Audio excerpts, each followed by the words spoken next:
Bana, jambo na karibu sana mtazamaji wa Bongo Super Media. Anna Tibaijuka, profesa huyo amefunguka kuhusiana na kile ambacho kimetokea Tanzania. Profesa Anna Tibaijuka ambaye ni waziri wa zamani wa ardhi, nyumba na makazi katika serikali ya awamu ya 4 chini ya Dr. Jakaya Kikwete ametuma salamu za pole kwa Watanzania wote waliofikwa na madhara ya maandamano ya Oktoba 29 na kushauri kwamba wote waliofariki wazikwe kwa heshima.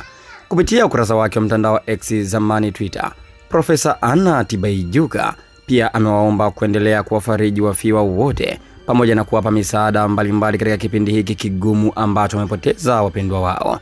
Na nukuu sasa maneno ya Anna Tibaijuka, profesa huyo: uchaguzi 29 Oktoba, Mungu, tunaombea marehemu wetu raha ya milele, tuwazike kwa heshima, kuwafariji wafiwa, kuuguza majeruhi, kusaidia waathirika.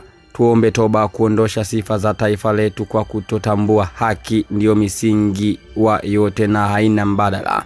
Twakuomba utusikie. Mwisho kunukuu. Hayo ndio maneno ambayo ameandika Profesa Tibaijuka kwamba watu ambao wamefariki katika uchaguzi wa mwaka 2025 Oktoba 29 wazikwe kwa heshima kweli kweli. Lakini pia hapa amesema ya kwamba ni kuliombea taifa ili watu watambue haki ndio misingi wa yote na haina mbadala. Yani amemaanisha kwamba tuombe toba kuondosha sifa za taifa letu kwa kutotambua haki ndio msingi wa yote na haina mbadala. Kwamba taifa halitambui ama kutotambua haki kwamba ndio msingi wa yote. Kwa hivyo anasema kwamba watu wamuombe Mungu ili taifa litambue hilo.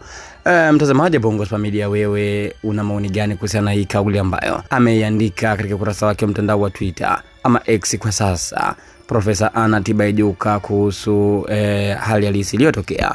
Maoni yako ni muhimu sana, andika hapo katika sehemu ya comment.